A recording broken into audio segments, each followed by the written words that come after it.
నేను ఒక 10 మందికి సాయం చేస్తున్నాను, 10 మందికి తిండి పెడుతున్నాను, 10 మంది ఆకలి తీరుస్తున్నాను, 10 మంది దాహం తీరుస్తున్నాను ఒక భావన నీలో నేను చేస్తున్నా అనే దానికన్నా ఈశ్వరుడు పైనుంచి నా చెయ్యి పట్టుకొని నడిపిస్తూ ఇంతమందికి నువ్వు ఇది చెయ్యి అని ఈశ్వరాజ్ఞతో నేను చేస్తున్నా అనే భావన చాలా గొప్పది.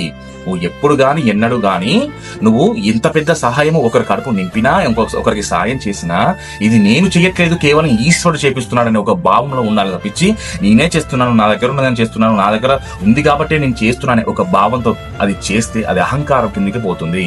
సో నేనేం చెప్తున్నానంటే నువ్వు ఏది చేసినా ఈశ్వరుడు నీతో చేపిస్తున్నాడు. 10 మంది కడుపు నింపుతున్నావంటే అది ఈశ్వరుడు నీతో చేపిస్తున్నాడు కాబట్టి ఆయన పైనుంచి నీ చేయి పట్టుకొని నడిపిస్తూ ఈశ్వరుడు నీతోటి ఈ యొక్క 10 మంది కడుపు నింపురా బిడ్డ అని చెప్తున్నాడు. ఆ భావనలో మనం ఉండగలిగితే ఈశ్వరుడు నిన్ను ఎలా చూసుకుంటాడు అనేది ఈశ్వరుడికి వదిలి. ఆ భావం అనేది చాలా గొప్పది, ఆ భావంలో ఉండడం అనేది చాలా గొప్పది. నాది ఏముంది, నేను ఉన్నాను అంటే ఉన్నాను, కానీ నేను ఉన్నాను అంటే అది ఈశ్వరిచ్చ, నేను నడుస్తున్నానంటే అది ఈశ్వరిచ్చ, నేను పరిగెడుతున్నానంటే అది ఈశ్వరిచ్చ, నేను ఈ జీవితాన్ని జీవిస్తున్నాను అంటే అది ఈశ్వరిచ్చ. ఆయన లేని నేను ఎక్కడ ఉన్నానే భావంలో మనం ప్రతి ఒక్క మనిషి బ్రతకాలి.